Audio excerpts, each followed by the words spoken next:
तो good morning दोस्तों, स्वागत है एक और नई वीडियो में। लास्ट वीडियो में आपने देखा होगा कि मैं तिक्से मोनेस्ट्री, संगम पॉइंट और मैग्नेटिक हिल को कवर कर लेता हूँ, अच्छे से एक्सप्लोर कर लेता हूँ। तो उसके बाद है ना नेक्स्ट डे, मतलब आज सुबह सुबह मैं निकल पड़ता हूँ खारदुंगला पास नुब्रा वैली की तरफ। अब ये जो नज़ारा आप देख रहे हो जैसे पहाड़ पे आधी हल्की हल्की धूप है। अब देखो ना, इस टाइम में 9 बज रहे होंगे और वेदर इतना खुला हुआ है ना, तो मन करता है कि एक ही बार में ऊपर लगा दूँ बाइक। लेकिन क्या है कि अपनी बाइक थोड़ी छोटी है तो रेस्ट दे के चलना पड़ता है और अपने आप को भी मौका मिल जाता है आराम से रेस्ट लेने का। तो निकलता हूँ मैं आपको जल्दी। थोड़ी दूर आगे चला ही हूँ कि आगे लैंडस्लाइड हो गई है तो उसको क्लियर करा जा रहा है, तो जल्दी से क्लियर हो जाता है तो हम निकल जाते हैं। ऑलमोस्ट 10-15 मिनट में क्लियर हो जाएंगे बता रहे हैं। अब भाई हम जैसे जैसे ऊपर बढ़ रहे हैं ना, तो ये देख रहे हो पहाड़ और ऊपर से ये बर्फ़ की चादर दिखनी शुरू हो गई है, तो ऊपर और ज़्यादा बर्फ़ है। और मैं ये होप करता हूँ कि यार रास्ते ख़राब ना हो, रास्ते ठीक हो। वैसे तो यार दिन रात ये बिहाड़ों के जो लोग हैं ना, ये लगे रहते हैं रोड्स को बनाने में, मतलब साफ़ रखने में। एक तो बिग सल्यूट इनको भी बनता है यार, हार नहीं मानते। और भाई ये देखो जैसे जैसे अब ऊपर पड़ रहे हैं, ये फ्रेश स्नोई लग रही है देखने में, और शायद 1-2 दिन पहले की है। देखो देख के ऐसा लगता है। तो बाइक खारदुंगला पास, अब यहाँ से है ना बाइक है ना थोड़ा थोड़ा स्ट्रेस लेना शुरू करती है, मतलब धीमी हो जाती है। लेकिन ऐसा नहीं है कि बाइक चढ़ना ही बंद हो गई। 1-2 बैंड पे थोड़ा सा फील हुआ था, लेकिन ऐसी कोई बड़ी बात नहीं है। हम धीरे धीरे ही जा रहे हैं, कोई जल्दबाजी तो है नहीं हमें ऐसा। और ये देखो जो आप वो पीक देख रहे हो ना, वहाँ तक हमें जाना है, उसके बाद फिर डाउनहिल शुरू हो जाएगा। तो अपन आगे निकलते हैं टाइम से। थोड़ी दूर जाने के बाद तुम्हारा भाई अपनी बाइक को लेके आखिरकार पहुँच जाता है खारदुंगला पास। भाई सच में यहाँ के नज़ारे तो यार माइंड को बदल ही देते हैं। थोड़ी देर रुकते हैं और फिर हम नीचे की तरफ निकलेंगे, क्योंकि यार पता नहीं आगे मौका कब लगे कब नहीं। तो थोड़ी बहुत वीडियो बना लेते हैं, फ़ोटो वगैरह ले लेते हैं और फिर नीचे की तरफ चलते हैं।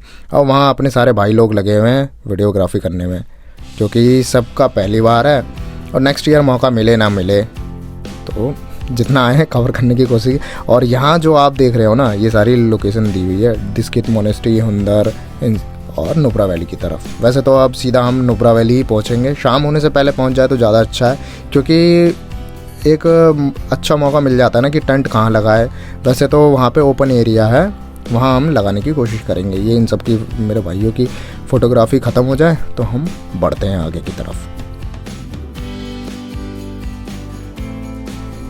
यहाँ थोड़ा सा मेरे को रिस्की लगता है चलाने में, क्योंकि मैं जो ब्रेकिंग का बहुत कम यूज़ करता हूँ। वैसे तो मैं इंजन ब्रेकिंग का ज़्यादा यूज़ करता हूँ, क्योंकि अब इस टाइम में सीधी धूप लग रही है ना, तो स्नो पिघल रही है, तो बाइक को बड़ा ध्यान से और संभाल के उतारना पड़ता है, क्योंकि एक तो बाइक पूरी लोड है, ऊपर से हम थोड़ी दूर आगे चलने के बाद हमें ऐसी ग्रीनरी देखने का मौका मिलता है। तो इसके ठीक बगल में है ना एक चाय की शॉप है, तो वहाँ चाय वाय पीने के बाद हम यहाँ जाते हैं। ये देखो यहाँ पे चाय की शॉप से थोड़ी देर यहाँ पे रेस्ट करते हैं, बाइक को भी अच्छा खासा रेस्ट मिल जाता है। तो यहाँ पे रेस्ट करने के बाद हम फिर निकल पड़ते हैं आगे की तरफ। और ये जो आप देख रहे हो ना, ये वही पानी है, ये वाटर है जो बर्फ़ से पिघल के आगे की तरफ जाता है, और इनका बहाव अच्छा खासा है, लेकिन गहरी नहीं है।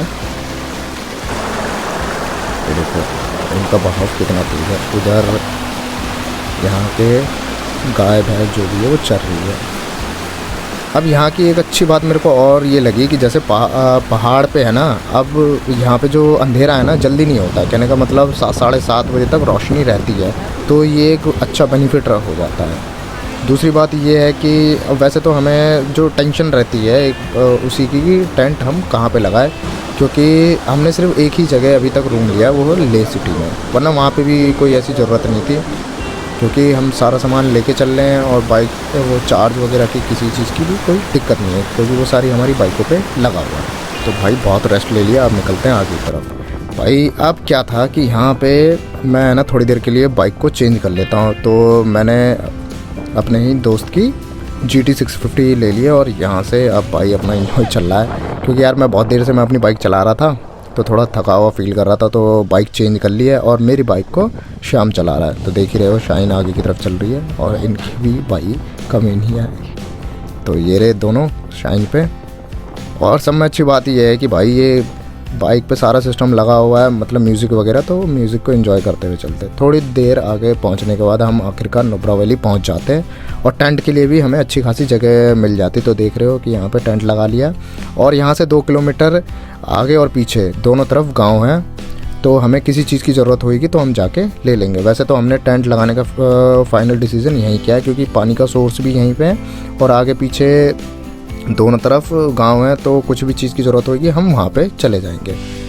तो अब जो हमारा नेक्स्ट डे का जो प्लान होगा ना, वो होगा डिस्किट मोनेस्ट्री का।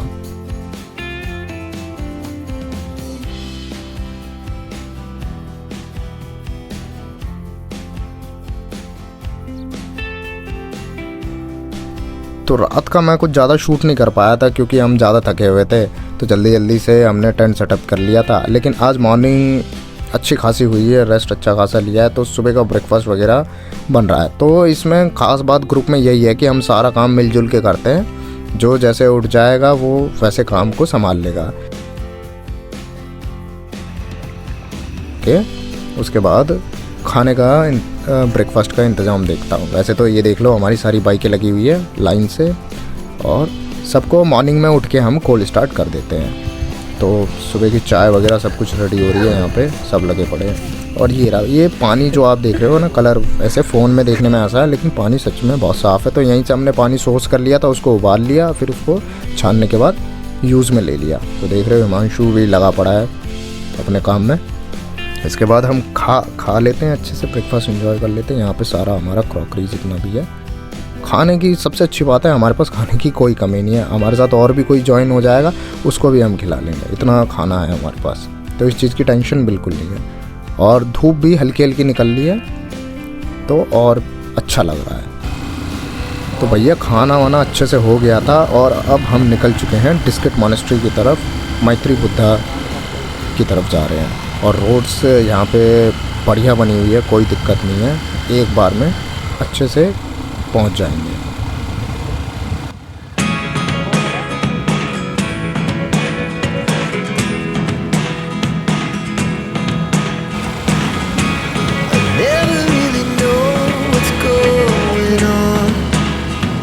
और डिस्किट मोनेस्ट्री अब ये लद्दाख के जो हमारे ये 10-15 दिन की जितनी भी छुट्टियां ली है ना हमने, ये हमारे बेस्ट मेमोरीज़ हो गई है, ये अब कभी नहीं भूलने वाले।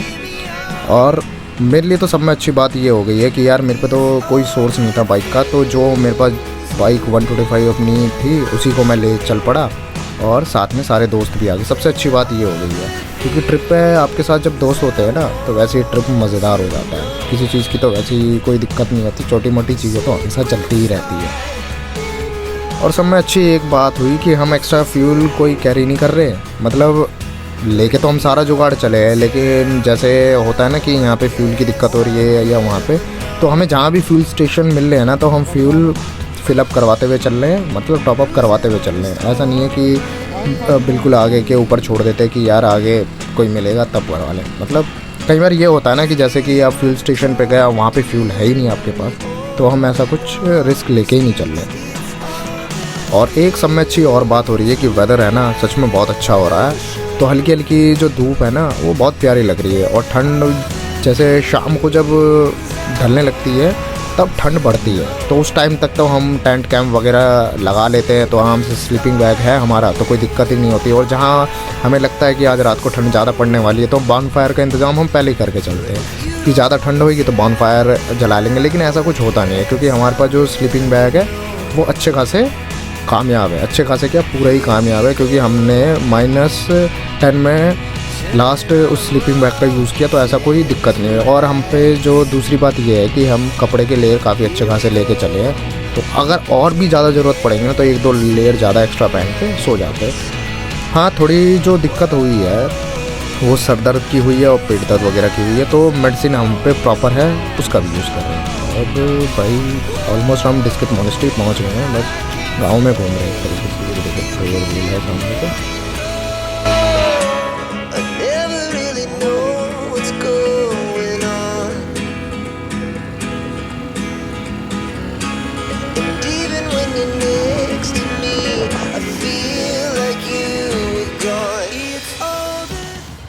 मुझे तो ये वेलकम गेट देख के ही अलग से ही फील आता कि यार एंशिएंट पीरियड में हम घूम रहे हैं इस टाइम में। ऑलमोस्ट हम डिस्क्रिट मॉनेस्ट्री की तरह आ ही चुके हैं, मतलब अब आसपास में ही थोड़ा सा रह गया है, अराउंड 2-3 किलोमीटर के आसपास। अब लद्दाख में अगर गांव घर में आप चलोगे ना तो आपको ये शांति स्तूपास देखने को मिलेंगे, और ये सच में यार बहुत खूबसूरत होते हैं।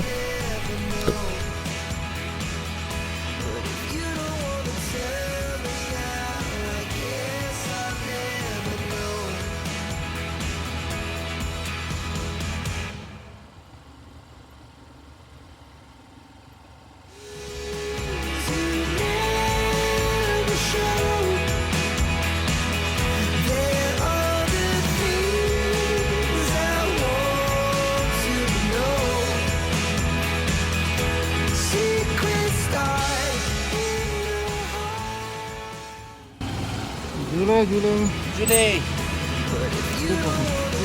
नहीं आता। अलग अलग है। 3 झूले दिया सब नहीं। हाँ वो अलग अलग है, सब बाइकिंग अलग अलग है। कितना हो गया? 80 रुपये। ये जो आ रही है ना,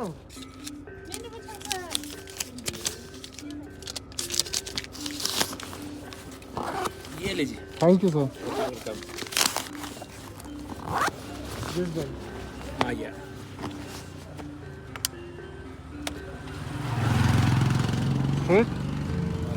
लेफ्ट साइड। Thank you.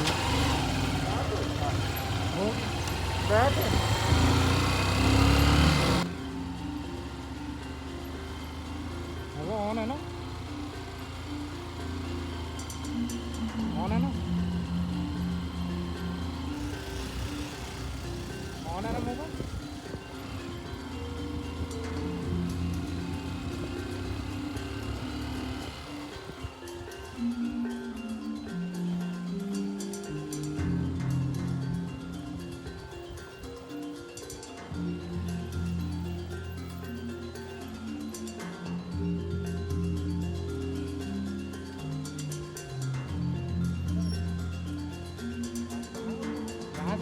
और आज का दिन हमारे लिए थोड़ा टफ इसलिए भी होने वाला है क्योंकि डिस्क्रिट मॉनेस्ट्री के बाद हम सीधा है ना पेंगोंग के लिए निकलेंगे, क्योंकि टाइम हमारे पास कुछ ज़्यादा रहेगा नहीं। और पेंगोंग का जो रास्ता है 250 किलोमीटर का है, और मैंने सुना है वो जहाँ भी है अभी उस रोड्स पे काम चल रहा है, क्योंकि उन रोडों को वाइड किया जा रहा है, तो पूरा वो ऑफ रोड भरा रास्ता है। अब प्रॉब्लम ये होती है कि अगर रोड साफ़ है ना तो आप आराम से कवर कर लेते हो, लेकिन ऑफ रोड ज़्यादा होगा ना तो कितना ही कवर कर लोगे। एक तो आप थक जाओगे, ऊपर से बाइक भी आपकी थक जाती है, तो दोनों को रेस्ट देना बहुत ज़रूरी है। और यहाँ पे भाई मैं आपको दिखाऊंगा कि अंदर से कैसा व्यू है, अगर अंदर शूट हुआ तो। वैसे तो बहुत खूबसूरत व्यू है।